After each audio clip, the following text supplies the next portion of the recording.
আসসালামু আলাইকুম। আমার এক বাংলাদেশি বোনের কালকে এক ভিডিওতে দেখলাম, সে বলল বিদেশি ছেলেকে বিয়ে করা যাবে না। কেন বোন, বিদেশি ছেলেকে বিয়ে করা যাবে না? এই প্রশ্ন আমার মনে হয়। বিদেশি ভাইদের কষ্টের পরিশ্রমের টাকা দিয়ে আজকে আমাদের বাংলাদেশ চলতেছে। শত শত মায়ের ছেলে বাইরে থাকে। এই ঘাম ঝরানো পয়সা দিয়ে আজকে আমরা বিলাসিতা করছি বাংলাদেশের মাটিতে।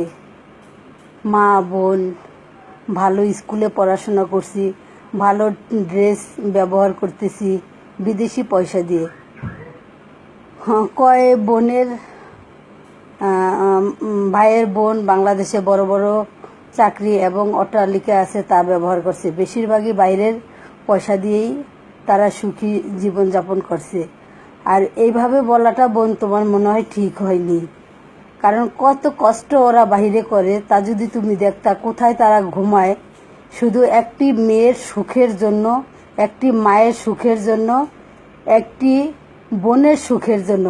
আজকে সেই বোন যদি এই কথা বলতে পারে, মেয়েরা নাকি মায়ের জাতি। আজকে তোমার ভিতরে কোন মনুষ্যত্ব আল্লাহ দিয়ে তোমার এই পৃথিবীতে পাঠাইছে, আমি অবাক তোমার কথা শুনে। তুমি কি জানো তোমার এই সুখের কারণে সে কত কিছু থেকে বঞ্চিত, কত লাঞ্ছিত, কত কষ্ট করতেছে বিদেশে? তোমার একটু সুখের কারণে সে দেশ থেকে দূরে, মা থেকে দূরে, সমাজ থেকে দূরে, ভাই বোন থেকে দূরে, নিজের ঐতিহ্য থেকে দূরে, নিজের সংস্কৃতি থেকে দূরে সব কিছু কুরবানি দিছে শুধু এক মা, এক বোন, এক স্ত্রীর জন্য। আর সে মায়ের জাতি, সে আমরা সেই বোন হয়ে বলছি আজকে বিদেশি ছেলেকে বিয়ে করা যাবে না। হ্যাঁ বোন, বিয়ে করা যাবে না। কেননা তোমার মতো দস্যু নারী যারা, তারা এই কথাই বলবে, এর চেয়ে ভালো আর বলতে পারবে না। ঘটনা হইল,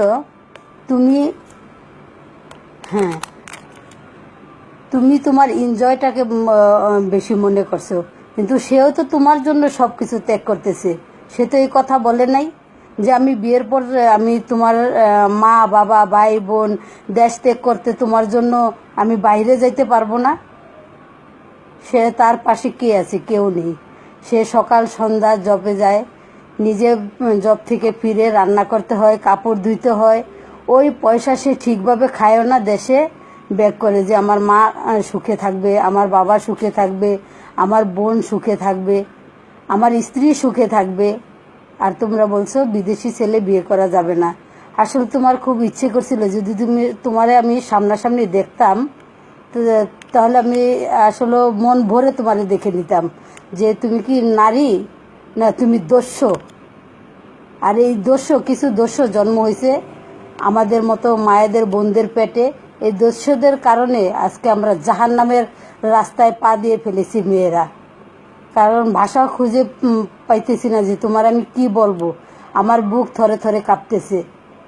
বিদেশে যারা থাকে তাদের মুখের দিক সন্ধ্যা হলে, যখন ওরা কাজ থেকে ফিরে, মায়া ভরা মুখ, তার ঠোঁট শুকনা, তারপরেও তারা ব্যস্ত থাকে যে এই কষ্টের পয়সা কখন আমরা আমাদের ফ্যামিলিতে পাঠাইব, তারা সুখে থাকবে। কিন্তু তার একটু সুখের কথা সে চিন্তা করছে না। আর তাদের কথা তোমরা চিন্তা করছো না যে আজকে তারা পয়সা উপার্জনের জন্য কত দূরে, শত শত মাইল দূরে অপরের কাছে থাকছে। নিজের ভাষা না, এক মুঠো রান্না করে দেওয়ার মতো কেউ নেই।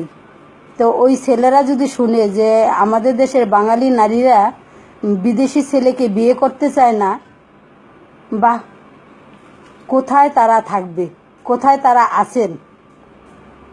আসলে তোমার বলার কি ভাষাই খুঁজে পাইতেছি না। আমি কি তোমারে ভালোভাবেই বলবো, না আমার মনের কষ্টে তোমার কি ভাষায় আমি বলবো যে আমরা নারীরা যে এত উচ্ছৃঙ্খল, বিশেষ করে নারীরা না, বাংলাদেশের নারীরা এরকম হয়ে গেছে। এটা আমার কাছে ভাবতে অবাক লাগতেছে যে দেশের বাইরের পয়সা ছাড়া আমাদের দেশ অচল। আমাদের বাংলাদেশি ভাই যারা বাইরে আছেন তাদেরকে আমার শত কোটি সালামও আমার জন্য কম হয়ে যায়। তাদের যে উপার্জন, তাদের যে ত্যাগ স্বীকার, এটা যে কি বলা উচিত, কিভাবে ধন্যবাদ তাদেরকে দেওয়া উচিত।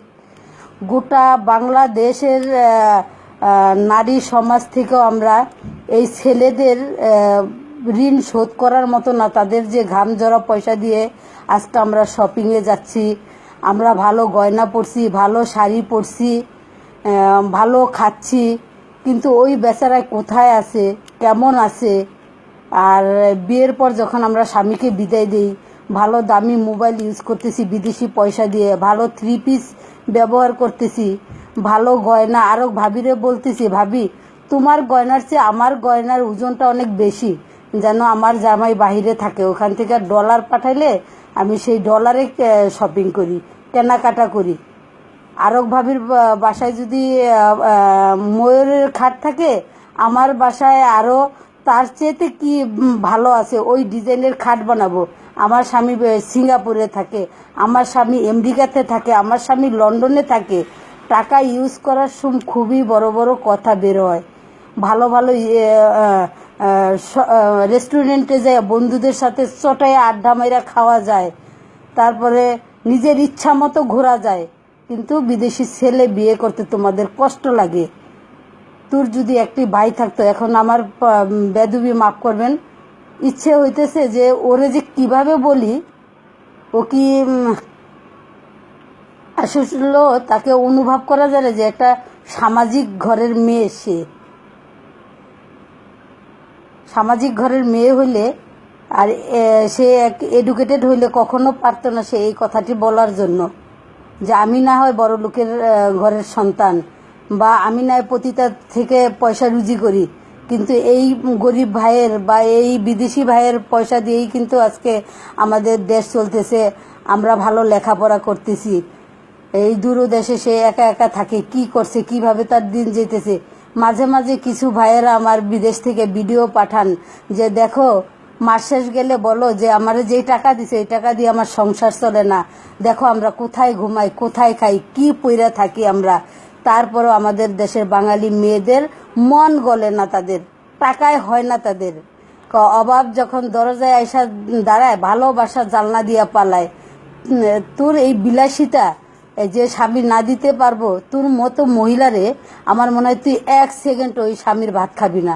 আর ভালো নারী স্বামীর সাথে সে কষ্ট করে দিন পর একবেলা খাবে, স্বামী দূরদেশে থাকলেও সে সেটা মাইনে নিব যে আমার জন্যই আমার স্বামী কষ্ট করতেছে দূরে। বেয়াদব মেয়ে, কুলঙ্গার বলা হয় তোগো মতো মেয়েদের কারণে আমাদের নারীদের যারাও আমরা আছি তাদেরও ইজ্জত তোরা সব শেষ করে দিছ। এই মুহূর্তে লজ্জায় আসলে ভিডিওতে আসতে চাই নেই, কিন্তু তোরে দেখার খুব ইচ্ছা। তুই আমার ভিডিওটি সুন্দর করে দেখে নিস বোন। তোর এই কথাটা তুই মাপ চেয়ে নিস যে প্রবাসী ভাইদের কাছ থেকে, তাদের যে আকুতি মিনতির যে কষ্টের কামাই আমাদের দেশে যায়, তাদেরকে শতবার সালাম করা উচিত। তোদের বিয়ের জন্যই, তোদের সুখে রাখার জন্যই তো তারা বিদেশ যায় নাকি? তার এক পেট ভাত তো বাংলাদেশে রিক্সা চালাইলেও সে জোগাড় করতে পারে, তোর মতো দস্যুর কারণেই তার যাইতে হয়। বেদব মেয়ে। আসলে কখনো আমি লাইফে আসি না, আমি কি বলবো আমি বুঝতে পারতেছি না আমার কষ্টে। বাই সরি, যারা তোমরা বিদেশে আছো, আল্লাহ তোমাদের মঙ্গল কামনা করুক। তোমরা সদাই এরকম পরিশ্রম করতে পারো। তোমরা এই কষ্ট করে পয়সা দেশে দিতেছ। আমাদের গরিব দেশ, আমাদের বাইরে থাকতে হয়। আমাদের দেশের এমন অ্যাবিলিটি নাই এক ঢাকা শহর ছাড়া যে আমরা নিজের দেশে নিজেরাই থাকতে পারবো। আমাদের বাইরের দেশে যাইতে হয়। বাইরের ইনকাম ছাড়া আমাদের এই গরিব দেশের লোক আমরা চলতে পারি না। হ্যাঁ, আসলে ভাই গুছিয়ে বলতে পারতেছি না, ভুল হইলে ক্ষমা দৃষ্টিতে দেখবেন আপনারা। অনেক কষ্ট হয়েছে এই কথা শুনে। আমিও প্রবাসে থাকি, মালয়েশিয়া থেকে। আমি এখানে বুটিকের ব্যবসা করি, জোহরবারুতে তামান্ডায় অবস্থিত আমার দোকান। আমি আমার সকল ভাইদের বলতেছি যে এই নর্তকী মহিলাদের কথায় আপনারা কখনো কষ্ট পাবেন না। আপনাদের যে ঘাম জোড়া রক্ত পানি হয়ে ঘাম ঝরে সেই পয়সা আপনারা কামায়া দেশে পাঠান, বউ বাচ্চা সবারে দেখতেছেন, সব থেকে বঞ্চিত, সব কিছু কুরবানি দিতেছেন। আপনাদের মতো পুরুষের দায় দেওয়া চলে না। নিজের মাটিতে সবাই পারে, কিন্তু বিদেশের মাটিতে যে পারে সেই পুরুষ। আপনারা আসলে দক্ষ পুরুষ।